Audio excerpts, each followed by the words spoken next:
Syna i Ducha Svätého. Amen. Pán s vami. I s duchom tvojím. Drahí bratia a sestry, chcem vás všetkých tu čo najsrdečnejšie privítať. Všetkých vás, ktorí ste prišli si na toto miesto uctiť Pannu Máriu, našu ochránkyňu. Tú, ktorá cez bolesti nám rozumie a chce prosiť o nás alebo pre nás, aby sme sa mohli mať dobre. Táto svätá omša je zároveň vyslovením veľkého Pán Boh zaplať za všetkých tých, ktorí pomohli akýmkoľvek spôsobom tomuto miestu dostať ho na takú podobu, ako je teraz. A aj táto svätá omša bude za všetkých týchto dobrodincov obetovaná. Na začiatku si zbuďme ľútosť nad našimi hriechmi.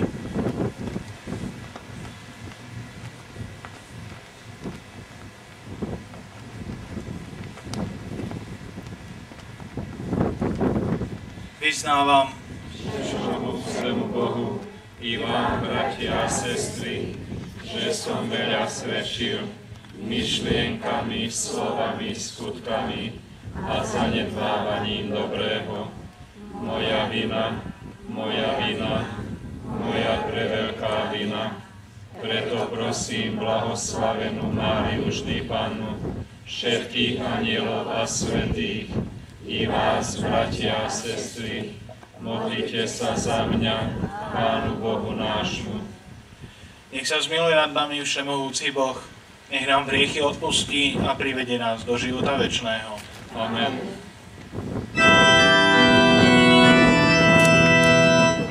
Pane, zmiluj sa, Pane, zmiluj sa, Kriste, zmiluj sa, Kriste, zmiluj sa, Pane, zmiluj sa, Pane, zmiluj sa. Sláva Bohu na výsostiach. A na zemi pokoj ľuďom dobrej vôle. Chválime ťa, velebíme ťa, kláňame sa ti, oslavujeme ťa. Vzdávame ti vďaky, lebo veľká je sláva tvoja. Pane Bože, kráľ nebeský, Boh Otec všemohúci, Pane Ježišu Kriste, Ty jednorodený Syn Pána Boh, Baránok Boží, Synu Otca, Ty snímaš hriechy sveta, zmiluj sa nad nami. Ty snímaš hriechy sveta, príjmi našu úpenlivú prosbu. Ty sedíš po pravici Otca, zmiluj sa nad nami. Veď len Ty si svätý, len Ty si Pán, len Ty si najvyšší, Ježišu Kriste, s Duchom Svätým sláve Boha Otca. Amen. Modlíme sa.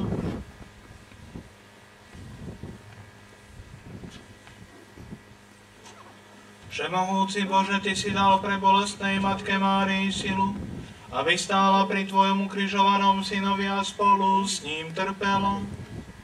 Prosíme ťa, daj, aby sme aj my ochotne niesli svoj každodenný kríž v spojení s Kristom a tak dosiahli účasť na jeho zmrtvých staní, lebo on je Boh a s tebou žije a kráľuje v jednote s Duchom Svätým po všetky veky vekov. Amen.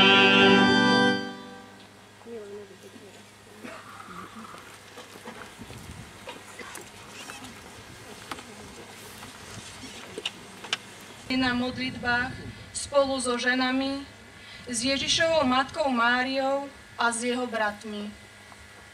Počuli sme Božie slovo. Bohu vďaka. Ty si sláva nášho národa, Ty si radosť nášho ľudu. Ty si sláva nášho národa, Ty si radosť nášho ľudu. Velebí moja duša Pána, a môj duch jasá Bohu mojom Spasiteľovi. Abrahamovi a jeho potomstvo na veky.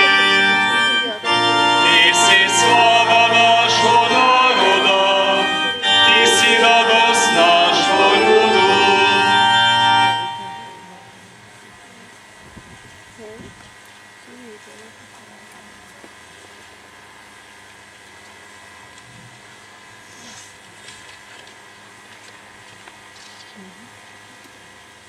Máte účasť na Kristových utrpeniach. Čítanie z prvého listu svätého apoštola Petra. Milovaní, radujte sa, keď máte účasť na Kristových utrpeniach, aby ste sa radovali a plesali aj vtedy, keď sa zjaví jeho sláva. Keď vás hanobia pre Kristovo meno, ste blahoslavení, lebo duch slávy a Boží na vás spočíva. Len nech nik z vás netrpí ako vrah, alebo ako zlodej, alebo ako zločinec, alebo ako sviedič. Kto však trpí ako kresťan, nech sa nehanbí, ale nech oslavuje Boha týmto menom. Počuli sme Božie slovo. Bohu vďaka. Aleluja,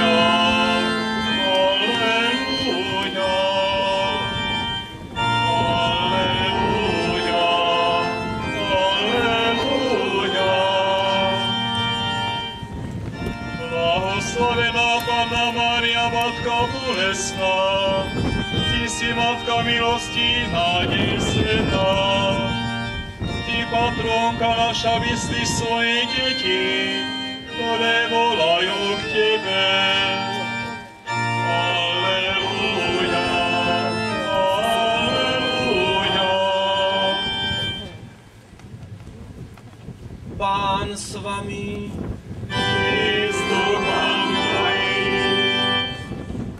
Čítanie zo svätého Evanjelia podľa Lukáša. Sláva Tebe, Pane. Ježišov otec a matka divili sa tomu, čo sa o ňom hovorilo.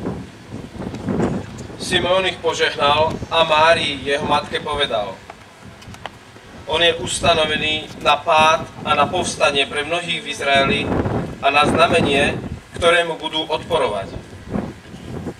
A tvoju vlastnú dušu prenikne meč, aby vyšlo najavo zmýšľanie mnohých srdc.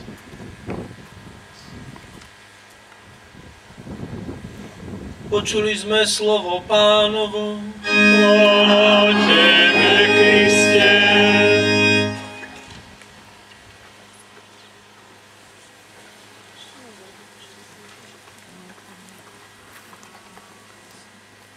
Jézus Atya és Anyja ámulva hallgatták mindazt, amit Simeon mondott.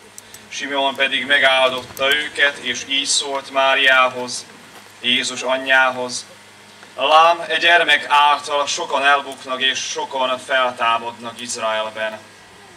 Az ellentmondás jele lesz ő, még a te lelkeded is tör járja át, hogy napfényre kerüljenek sok szívnek titkos gondolatai. Ezek az evangélium igéi. Áldom Téged, Krisztus!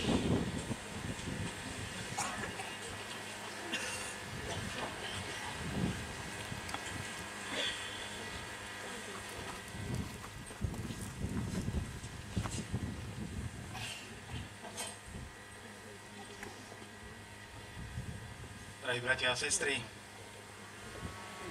Naša slávnosť je spojená s Pannou Máriou, ktorá stojí pod krížom a trpí.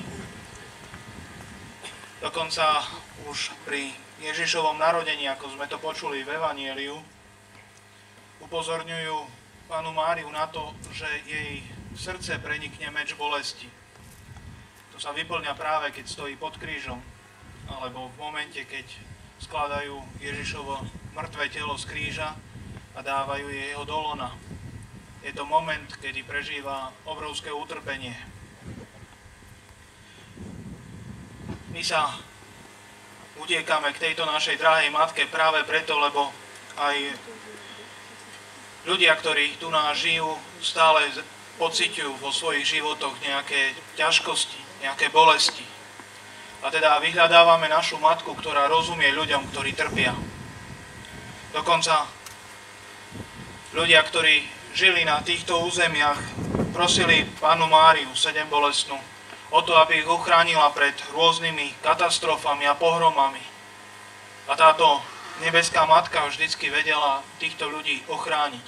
Vyprosila u Boha pomoc pre všetkých, ktorí ju takto o pomoc prosili. My práve poučení skúsenosťami sa obracame k tejto našej drahej preblahoslavenej Panne Márii, ktorá je poznačená práve bolesťou. O to, aby nás chránila, prosila za nás práve vtedy, keď my budeme sa nachádzať v ťažkostiach a utrpení.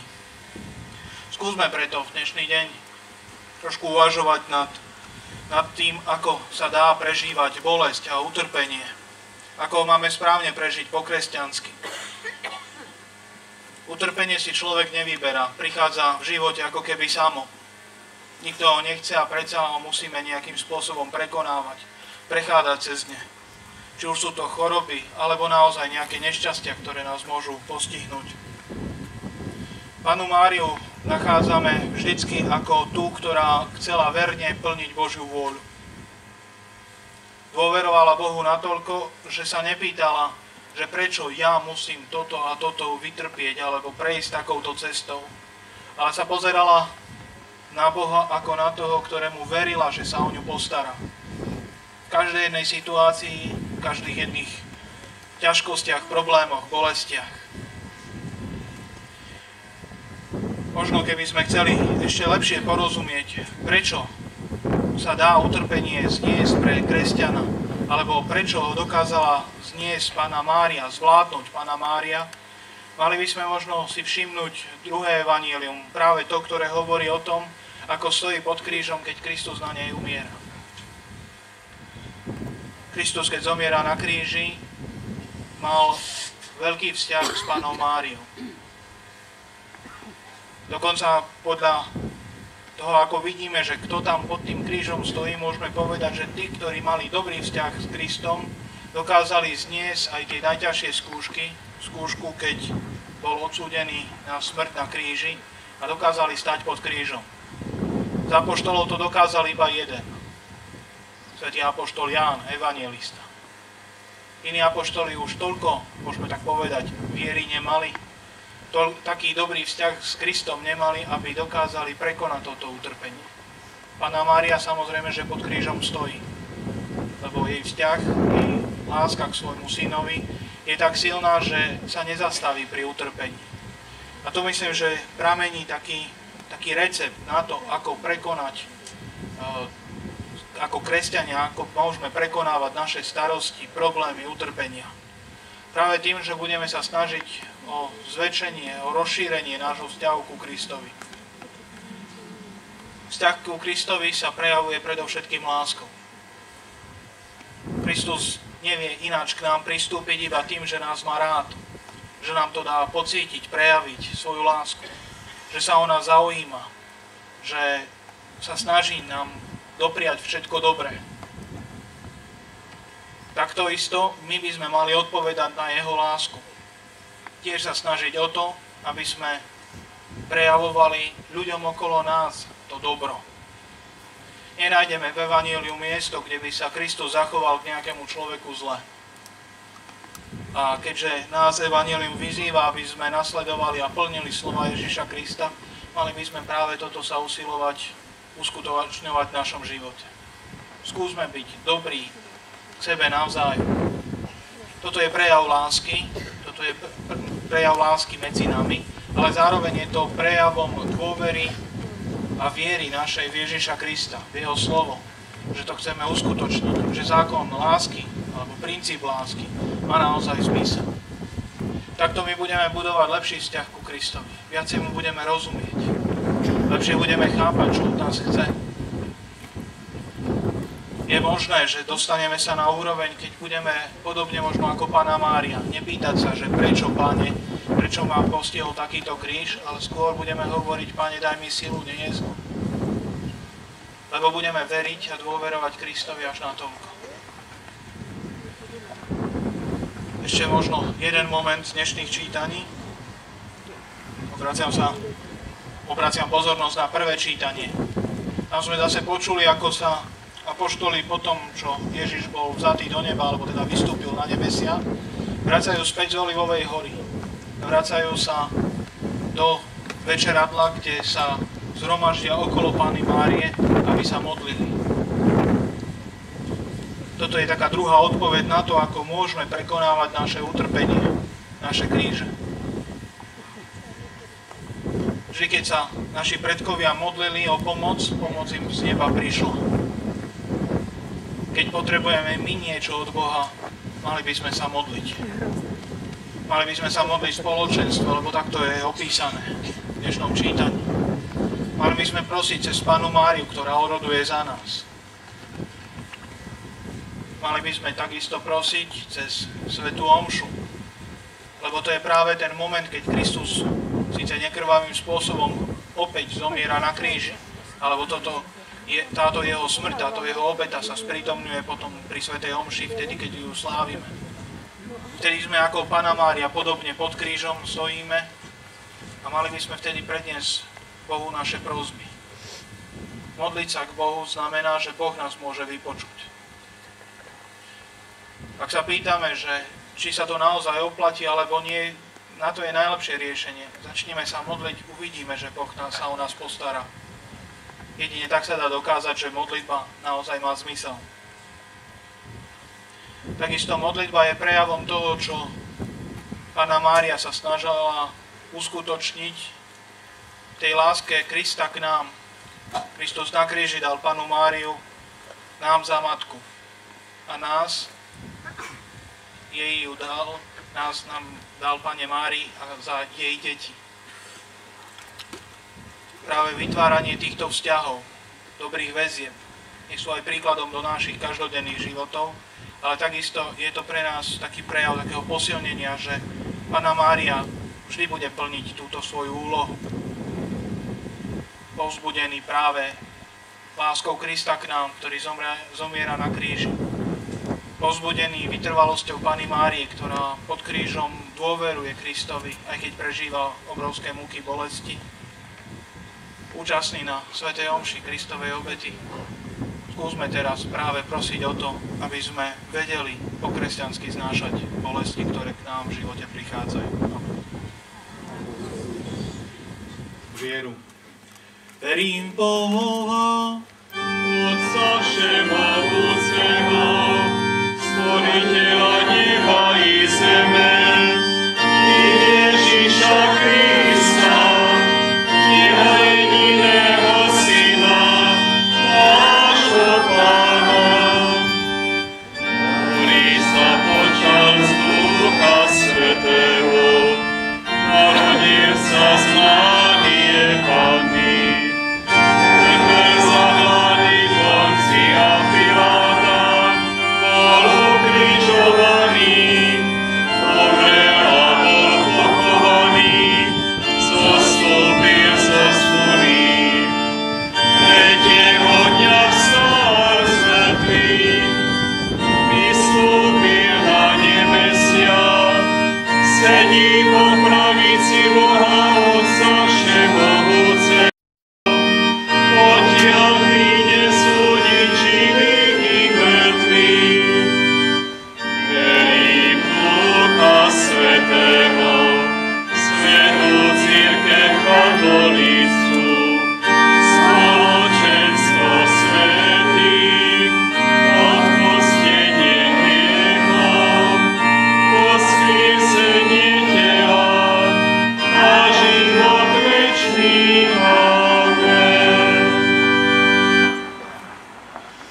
Bratia a sestry, v tejto spoločnej modlitbe s veľkou dôverou prosme Pána, aby na orodovaní 7 bolestnej Panny Márie, našej nebeskej patronky, vyslyšal naše prosby.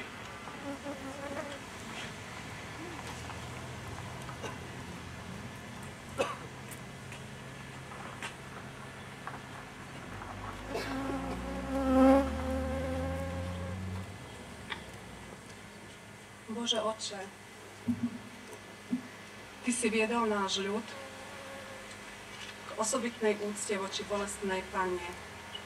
Vypočuj naše prosby a daj, aby sme vytrvali na ceste života, ktorá vedie cez kríž do slávy. O to ťa prosíme skrze Krista, nášho Pána.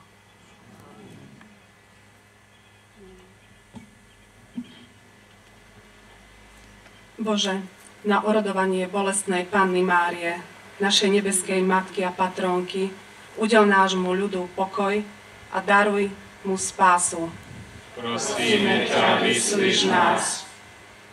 Bože, pre bolesti Ježišovej matky, stojacej pod krížom, pozdvihni mysel trpiacich a posilni ich srdcia nádejou.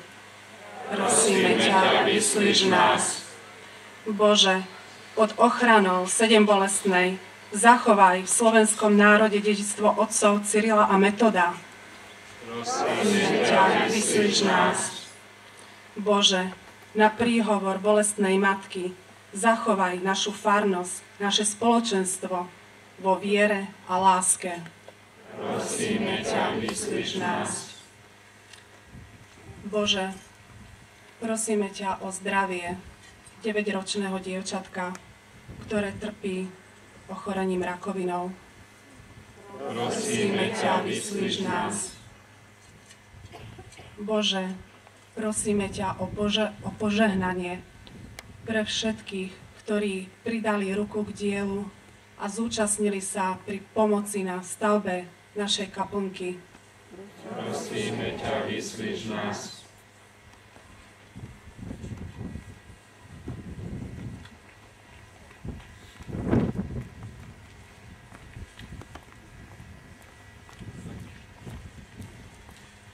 Bože Otče, Ty si viedol náš ľud v osobitnej úcte voči bolestnej Panne.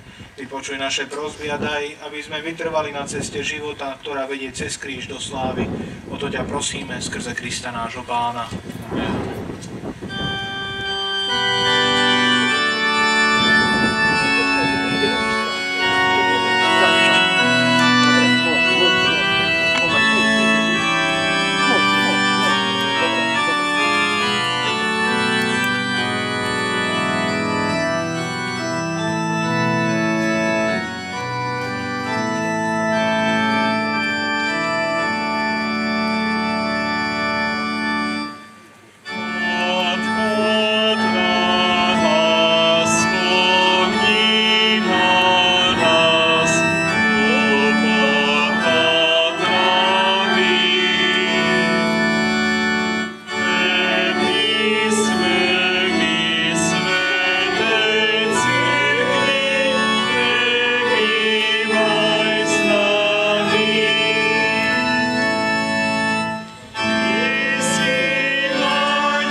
Naozaj si svätý Oče a právom ťa chváli každé tvoje stvorenie, lebo skrze svojho Syna, nášho Pána Ježiša Krista, mocou a pôsobením Ducha Svätého oživuješ a posvedzuješ všetko a ustavične si zhromažďuješ ľud, aby od východu slnka až po jeho západ prinášal tvojmu menu obetu čistú.